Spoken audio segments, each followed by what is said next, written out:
JR and Diesel Downs. What's going on? So today we're going to talk about putting Super Duty axles on a old body style Ford.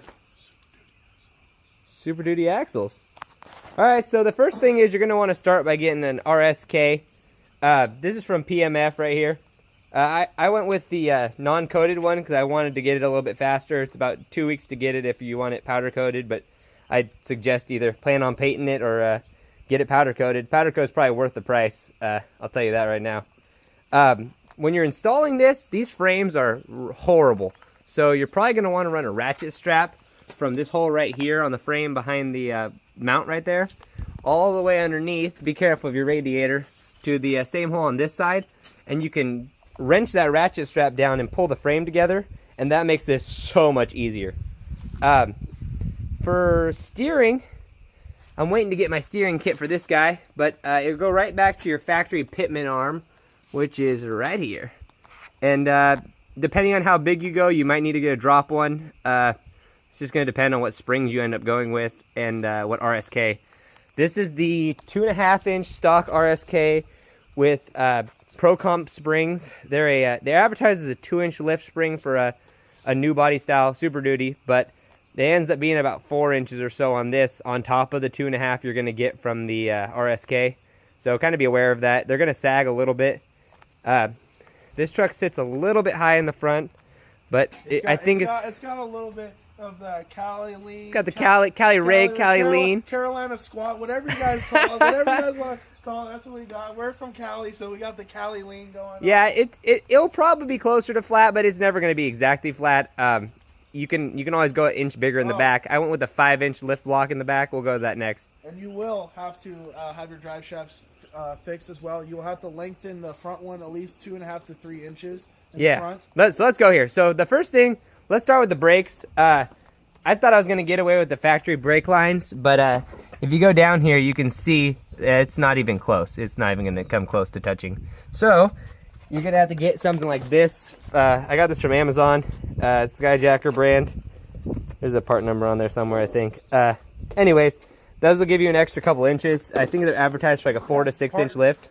Link in description for this. Yeah, I'll put the link for the springs, the RSK, and the brake lines in the description. So if anyone's planning on doing this, let's see. Let me go back to what Downs was talking about over here.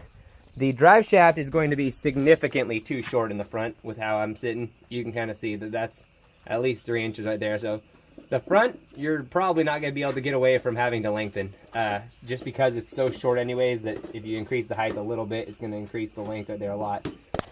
For the back one, you can get away with a lot less for a rear Super Duty axle. The perch width is the exact same from the OBS to the Super Duty. Depending on your axle mounts, this one actually has an adjustable shock mount, so I'm going to get away with using these stock shocks. I'm just going to move the mount a little bit.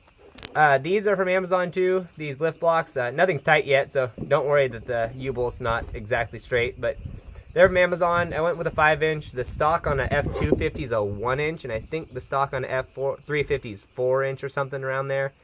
But yeah, you're going to have to get those a little bit bigger. The brake lines fit pretty close. Again, it's going to depend on how big you go. I got away with using mine.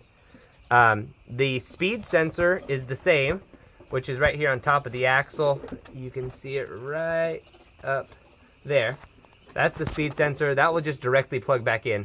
The rear drive shaft, like I said, I went 4 inches up on this side because the factory one's 1 inch and I'm at 5, and this drive shaft fits no problem. So again, it's really going to depend on how big you go. But the rear axle is really easy because it's literally a direct bolt in. Use your old springs.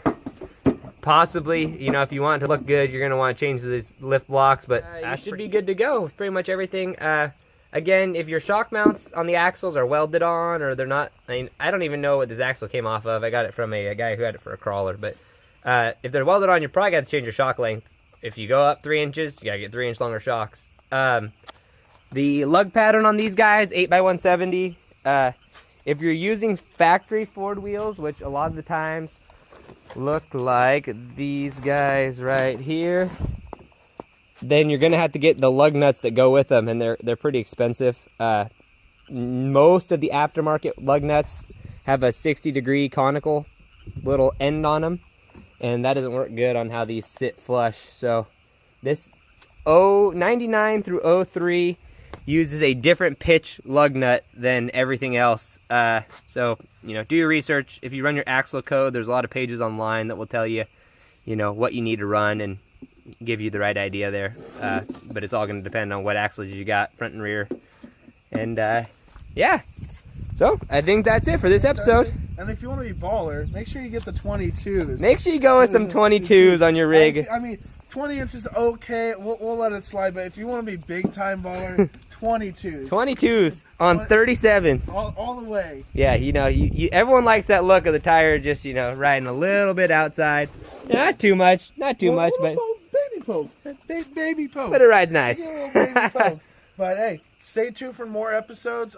This channel pretty much is gonna be about our, you know, daily vlogs. And We've got this Cummins Swap F350 right here. It's got this ugly flatbed on it. We got this big mud truck that's currently on little roller tires because I got tired of pushing 37s. Yeah. Got this diesel swap right here. It's got a tarp on it. It's kind of ugly. Yeah, that's a long ways away. You'll see that maybe if this channel is still around. Maybe you'll see someday. It. Someday. We got the little nitrous truck. So that's a little truck, hot rod coming on.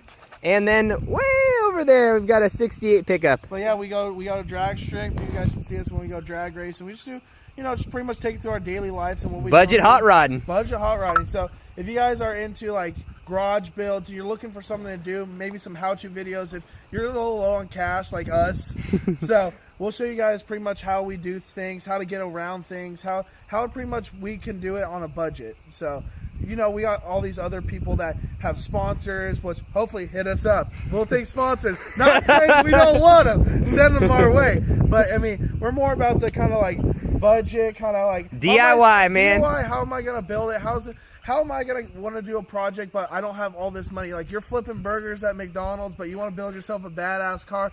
We're the guys here to help you. Yeah, you know, sometimes it's hard to visualize something, but just what you're reading on a forum. So stay tuned for more stuff on how to. Yep. Thank you.